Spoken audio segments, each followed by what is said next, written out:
Alors si vous voulez nous suivre et être informé des différentes tutos, différentes vidéos qu'on va publier, n'hésitez pas à vous abonner et à ce moment-là, vous recevrez une alerte et vous saurez toutes nos informations.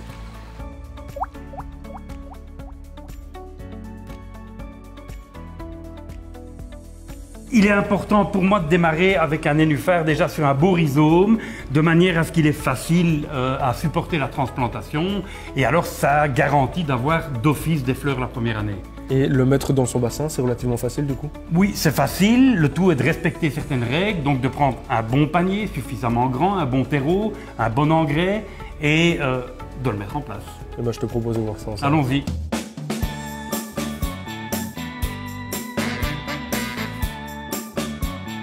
Voilà, ça y est Nicolas, on y est. Je pense qu'on a tout le matériel nécessaire. Explique-moi maintenant comment on fait concrètement pour un... Concrètement, tu commences par prendre la toile de jute et tu tapisses l'ensemble du panier pour empêcher les fines particules de terreau de sortir du panier. Pourquoi une toile de jute c'est mieux que quelque chose d'autre? Moi j'aime bien la toile de jute parce que d'abord c'est naturel, ensuite la toile de jute d'ici un an elle va pourrir et ce seront les racines du nénuphar qui prendront le relais.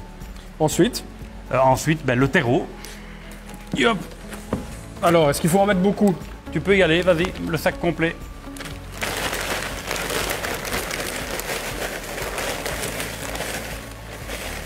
L'étape suivante, tu fais un trou au milieu pour que le nénuphar puisse venir s'y mettre. Ok. Tu peux y aller même encore un peu plus profond. Parce qu'il faut vraiment qu'il aille jusqu'à la hauteur du panier. Alors maintenant, dépoter le nénuphar de son pot de culture. C'est pour ça que tu avais proposé le sécateur. Voilà, tu coupes d'abord l'étiquette. Question d'avoir plus facile. Hop.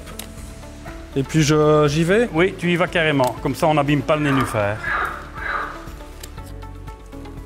Tu vois, de cette manière, c'est super facile de dépoter le nénuphar sans l'abîmer. Voilà, je t'en prie. Et hop. Voilà. On légalise? Oui.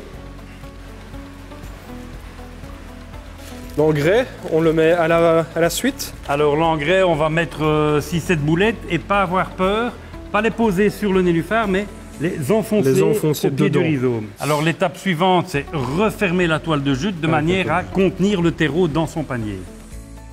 Le gravier, c'était pour le faire tenir, j'imagine? Alors c'est pour tout maintenir en place et surtout, si vous avez des coilles, c'est pour empêcher les coilles de venir vider votre panier parce qu'ils vont adorer venir fouiller dans le terreau. Voilà. Voilà, c'est fini, il ne reste plus qu'à le mettre dans notre plan d'eau alors? Oui, et alors quand on le met dans le plan d'eau, on le descend doucement parce que si on va trop vite, tout le terreau va sortir du panier. Oui, et puis on rappellera que le terreau, justement, c'est un terreau spécifique. Oui, il ne faut pas prendre n'importe quel terreau, pas un terreau de jardin, mais un terreau vraiment spécifique pour nénuphar. Dans quelques temps, le nénuphar, il ressemblera à quoi? On va vous montrer un nénuphar tout de suite en image, mais vous allez voir en 2-3 ans, ça vous fait un massif et vous avez un paquet de fleurs en même temps. Merci beaucoup, Nicolas. Avec plaisir. Grâce à sa boutique en ligne, Aquiflore est accessible partout en un clic. Tout le matériel pour vos poissons et votre étang, maintenant disponible sur aquiflore.com. Avec le code étang, votre première livraison est gratuite.